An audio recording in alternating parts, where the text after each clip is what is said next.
আজকে আমি তোমাদেরকে দেখাবো লোটে মাছের ফিশ ফ্রাই আমরা বাড়িতে কিভাবে বানিয়ে নিতে পারি।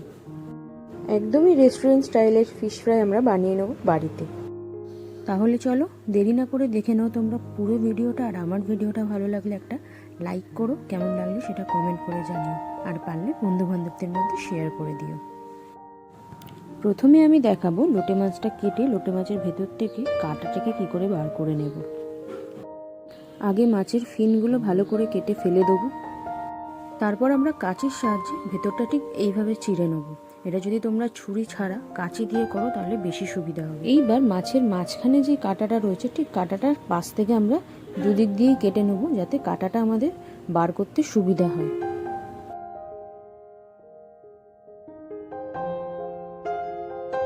এবার দেখো এইভাবে আমরা কাঁটাটাকে আস্তে করে কেটে কেটে বার করে নেব। দুদিকটা যদি ভালোভাবে কেটে নিতে পারো তোমরা, তাহলে মাছের কাঁটাটা খুব ইজিলি আমরা বার করে নিতে পারবো।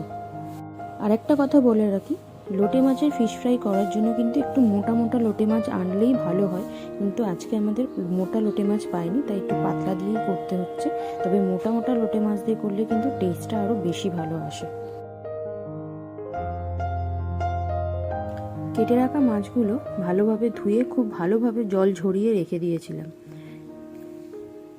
এবার আমি মাছগুলো একটা বাটিতে নিয়ে এর মধ্যে এক এক করে সবকটা উপকরণ দিয়ে দেবো। প্রথমেই আমরা দিয়ে দেবো একটু লেবু। লেবুটা আমি হাফ দিচ্ছি, কারণ নিহারি মাছ থেকে এমনিই জল বেরোয়, তো তার জন্য আমি লেবুটা অল্পই ব্যবহার করছি। আর দিয়ে দেবো পরিমাণ মতো নুন, 1 থেকে 1.5 চামচের মতন আদা রসুন পেস্ট, আর একটু গোলমরিচের গুঁড়ো। আর অবশ্যই আমাদের কিন্তু কাসুন্দি দিতে ভুললে চলবে না। কাসুন্দিটা না দিলে একদম কিন্তু খাওয়াটাই মাটি। এই সবকটা উপকরণ দিয়ে 5 মিনিটের মতন আমরা মাখিয়ে রেখে দেবো। 5 মিনিটের বেশি রাখার দরকার নেই, কারণ নিহারি মাছ এমনিই জল ছাড়ে, তো বেশিক্ষণ রাখলে জল ছেড়ে দেবে। মাছটা ম্যারিনেট করে রাখা আছে আমার। এবার আমি একটা পাত্রের মধ্যে 3 চামচ কর্নফ্লাওয়ার নেবো, একটু বড় চামচই নেবো, আর 3 চামচ ময়দা নিয়ে নেবো। তারপর সাইডে আর একটা পাত্রে আমি একটু ব্রেড কাম নিয়ে নেব। আর ব্রেড কাম আর এই ময়দাটার মধ্যে আমি সামান্য পরিমাণে নুন আর গোলমরিচের গুঁড়ো অ্যাড করব, করে এটাকে ভালো করে মিক্স করে নেব।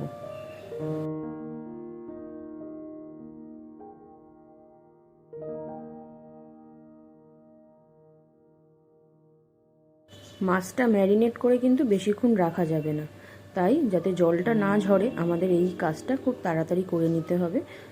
শুকনো ময়দাটার মধ্যে আমরা মাছটাকে ফেলে ভালো করে এপিট ওপিট মাছটার গায়ে ময়দাটা লাগিয়ে নেব। এইভাবে প্রত্যেকটা মাছের গায়ে আমরা ময়দাটা মাখিয়ে রেখে দেবো।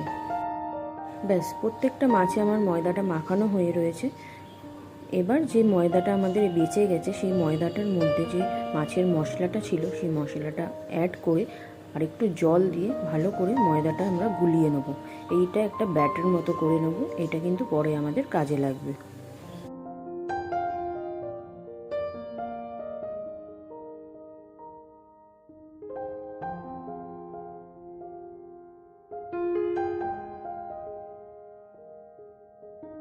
এবার আমাদের লাস্ট কাজটা করতে হবে। ময়দা মাখা যে মাছটা ছিল সেটা এই ব্যাটারটার মধ্যে মিশিয়ে নিয়ে তারপর এর মধ্যে আমরা ব্রেড কাম লাগাবো। ব্রেড কাম একবার আমরা লাগাবো, লাগানোর পরে নেক্সট টাইম আবার আমরা এই মাছটাকে ব্যাটারটার মধ্যে মিশিয়ে নেব। মিশিয়ে নেওয়ার পরে আবার আমরা ওটার মধ্যে ব্রেড কাম লাগাবো। এইভাবে দুবার যদি আমরা কোটিং দিতে পারি তাহলে কোটিংটা খুব ভালোভাবে হবে আর ব্রেড কামটা খুব ভালোভাবে এর সাথে লাগবে।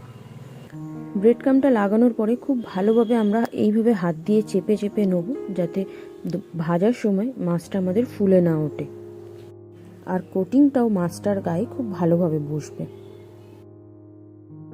এবার একটা ছুরির সাহায্যে আমরা মাছটার ধারগুলোকে এইভাবে সমান করে নেব, তাহলেই দেখবে জিনিসটা দেখতে একদম দোকানের মতো লাগছে।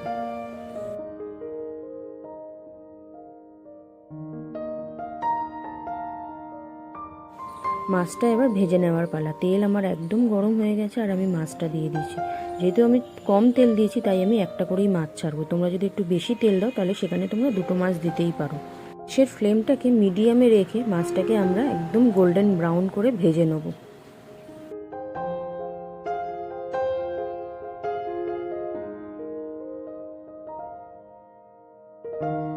চলো, মাছটার দুপাশটাই একদম গোল্ডেন ব্রাউন মতো ভাজা হয়ে গেছে। এবার আমরা এটাকে তুলে নেব।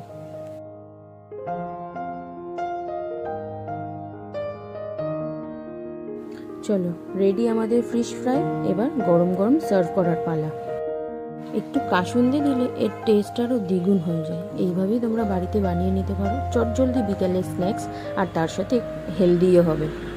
আজকের জন্য এইটুখানি। দেখা হবে নেক্সট ব্লগে। ততক্ষণের জন্য ভালো থেকো, সুস্থ থেকো, আর আমার ব্লগটা দেখতে থেকো।